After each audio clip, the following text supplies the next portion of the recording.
Some IDs in Limbus Company are designed on the basis of building around them rather than using them to build for a team. Not IDs that are bad per se, but IDs that don't contribute anything unique to their specific team, don't support other IDs, and only benefit off being supported. So much so that the sum of all of their parts is actually greater than the ID itself, so it feels pointless to run them. These IDs are the opposite of filler, they're the opposite of synergy. They just do nothing but stand there selfishly. That is what I view to be the worst archetype in Limbus Company, and thankfully this only applies to a limited selection of IDs in my opinion. For example, outside of Mirror Dungeon, Sunshower Heathcliff requires so many other IDs to work, it's not even funny. Besides my obvious complaints about his base kit not functioning, like, Jesus Christ.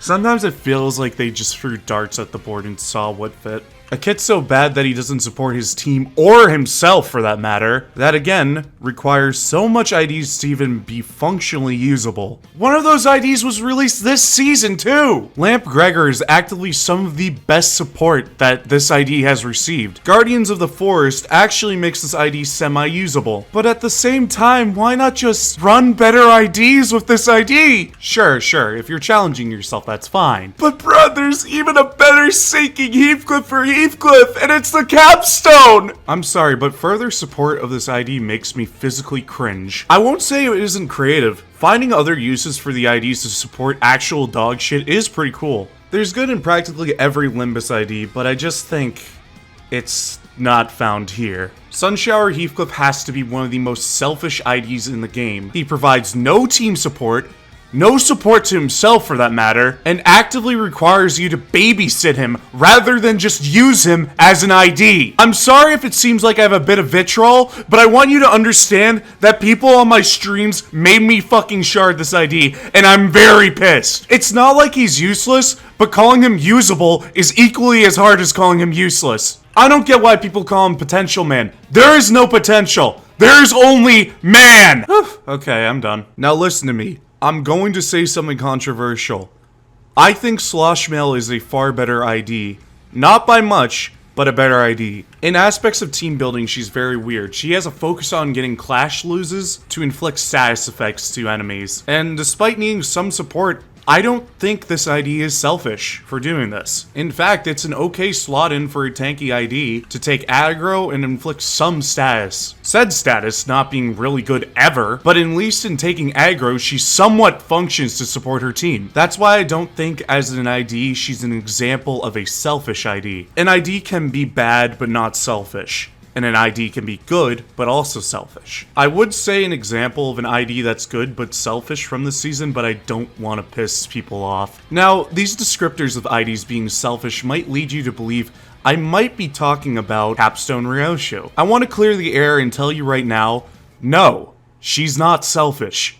Let me explain. This ID is a bit controversial of some people not liking her strength or not liking her ally on death gimmick, but you also don't have to interact with her ally on death gimmick at all. She's actually very good as a slot-in on burn and or bleed teams, thanks to some of her raw status affliction and gimmick of activating burn and bleed on crit for skill 3. Force triggering both bleed and burn are actually very great values for the status effect itself, and while bleed force activations are more common on IDs, burn triggers like that are not. So outside of her usual use cases, she's actually a pretty damn good ID you can use as a fill-in that does not need support. I do not think whatsoever that defines her as a selfish ID. Sure, the mechanic of House of Spider's allies dying does give her buffs, and sure, when they die it makes her the best ID in the game, but it's not like she needs them to function. She works well to support whatever team she may be in, whether it be bleed, slash, or burn. She can thrive and help others thrive anywhere she goes. And that's why I genuinely think this ID is goodly designed.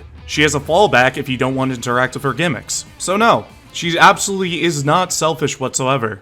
Anyways, after singing my praises for Arayashu, I gotta say, fuck this ID! Dead Rabbit's Boss Merceau is one of the most horrible IDs in the game, and one of the most selfish, and I do not feel like he gets talked about enough. His main purpose is to benefit off of others applying rupture count and rupture potency, as he doesn't do either well. So you take a competent rupture team to support him. What does he ramp to? How much clashing power does he get? How good are his clashes? They're shit! They're shit! They're actively shit! But you want to know what makes him significant? You want to know what's the one factor that makes him so different from other Rupture IDs, besides the fact that he doesn't have a 15-3. After wasting 4 Rupture count, he can inflict a whopping total of 2 offense level down. Let's go! This ID is so bad. He needs so much support to work, doesn't work to support his team, has a niche that is severely outclassed by IDs that released before him, and actively makes the concept of 15-3 for Rupture look like a good balancing decision to build around. That's how bad and poorly designed he is. I think 15-3 is way better than him. In fact, this ID would probably benefit from the 15-3 conditional. It's one of the few cases where an ID is so poorly designed that a poor design choice would actually enhance it. In conclusion, there is no niche to be seen here. This is objectively a bad ID to be on your team, who works more against you than with you. Just use his support passive and don't worry about him.